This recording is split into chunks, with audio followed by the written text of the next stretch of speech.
we have Guru Prakash, National Spokesperson of the BJP, Sameer Chaugankar, Senior Journalist, Rajiv Ranjan, National Secretary of the JDU, Dr. Riju Dutta, Spokesperson of the TMC, Dr. Syed Hafiz, Spokesperson of the DMK, and Kamruzaman Chaudhary, Political Analyst. My first question naturally is to you, Guru Prakash.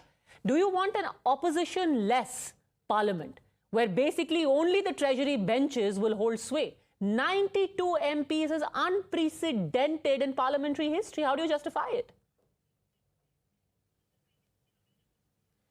Padmaja, a very warm good evening to you and all my fellow panelists. Padmaja, before doing my research for this debate, I was just reminded of Dr. Ambedkar and a very prophetic speech that he made about Parliament as an institution. And the 3 Ds which he mentions: discipline, decorum, and dignity. These are the foundational norms for any institution. And the erosion of discipline, the erosion of decorum will automatically lead to the institution of Parliament as well. He had said, and I quote, that we need to have constitutional methods to achieve our social and economical objectives. If there is no resort to constitutional methods, then it is the grammar of anarchy. So what the opposition MPs are doing today, heckling, insulting the office of Speaker. The office of Speaker is an institution of Constitution. The office of Speaker is an institution of Parliament. And you are constantly heckling, you are constantly hurling, shouting slogans. Someone is jumping on the well. This is not a parliamentarian should behave. And before that, in an all-party meeting, Padmaja, there was a consensus. There was a bipartisan agreement that there will be no placards. But the fact of the matter, Padmaja, is that today, when very important legislative business was supposed to be taken care of, the J&K bill, the reservation and representation of women, the representation of our OBCs, the Congress party consciously, strategically, and by a very evil design, maliciously staged this so-called protest. We welcome disruption. Former minister, our senior leader Arun Jaitley ji has welcomed disruption. But disruptions like this, mindless disruption that might lead to violent behavior, this is not welcome, and this is not what Ambedkar and our makers of constitution envisioned for the world's largest democracy, Padmaja. Okay, respond to this, Riju Dutta. If there is unruly behavior, undermining of the dignity of the House, what should be done? What should be done to unruly people? Well, Dr. Ambedkar, when he formulated the constitution, could not envisage such a day when the parliamentarians of the country won't be safe. You mentioned 3 Ds. Dr. Ambedkar couldn't envisage there was another D, which is called death. It is a matter of life and death for the parliamentarians. The custodians of the central government or the union government, who claims that we will keep this country secure, couldn't even keep our lawmakers safe and secured on the day of the parliamentary attack. So all these big dialogues sound nice, but we have to go down to the brass tacks. What is the brass tacks? The Lok Sabha Speaker, the custodian of all the Lok Sabha members responsible for their security, has himself failed in his duties. The person who is going left, right and center suspending MPs has himself failed his duties to secure the Lok Sabha. Actually, you are conflating 2 issues. Ceremony that day, Riju Dutta, hold on a second. I want to pause you right there. I want to pause you because my question was more specific. What should be done when MPs or MLAs are unruly inside the House? Why I ask you this is because in November this year, 1 month ago, you threw out Shubhendu Adhikari from the West Bengal Assembly because you said he was unruly. In March 2022, Shubhendu Adhikari, along with BJP MLAs Deepak Barman, Shankar Ghosh, Manoj Tigga and Narhari Mahato, were suspended by the Speaker of the West Bengal Assembly. Why?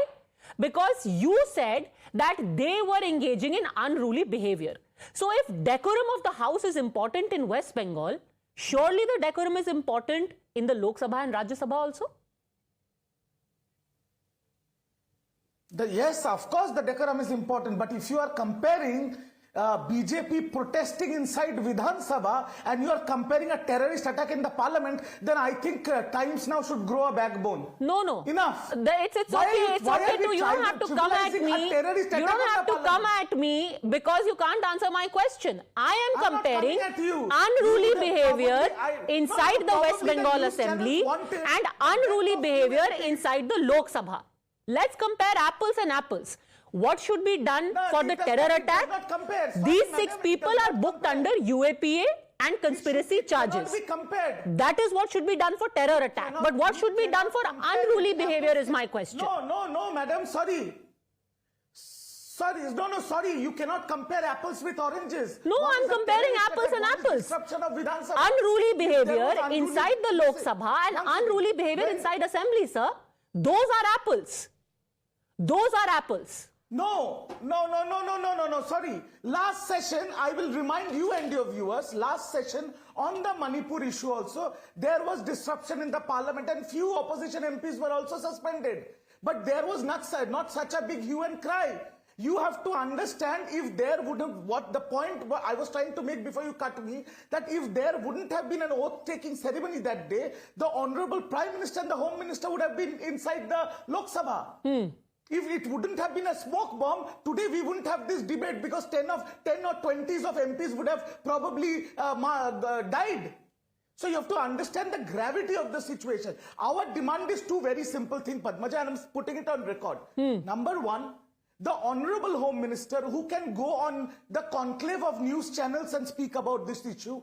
The Honorable Prime Minister, who is going on events and talking about this issue. The Honorable Home Minister, please come to the houses of the Parliament and talk about this issue. Okay, secondly, Guru Prakash, why can't the Parliament have a statement from the Home Minister, they are saying? The least that they expect, because their security was endangered. No,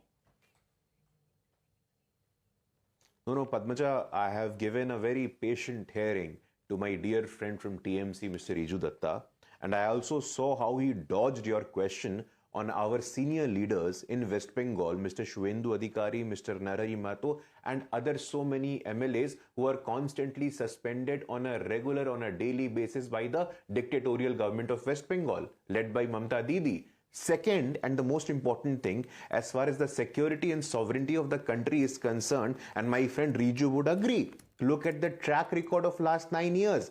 Whatever has happened in the parliament was deeply unfortunate, and the Prime Minister has taken a cognizance of it. Honorable Home Minister has taken a cognizance of it. Honorable Leader of the House in the Rajya Sabha, Piyush Goyal, has made a statement with respect to it. Honorable Leader in the Lok Sabha has made a statement to it. But the point is not this. The point is simply the diversion from the real issues. When you are bereft of logic, when you are bereft of any fact-based argument, you resort to disruption.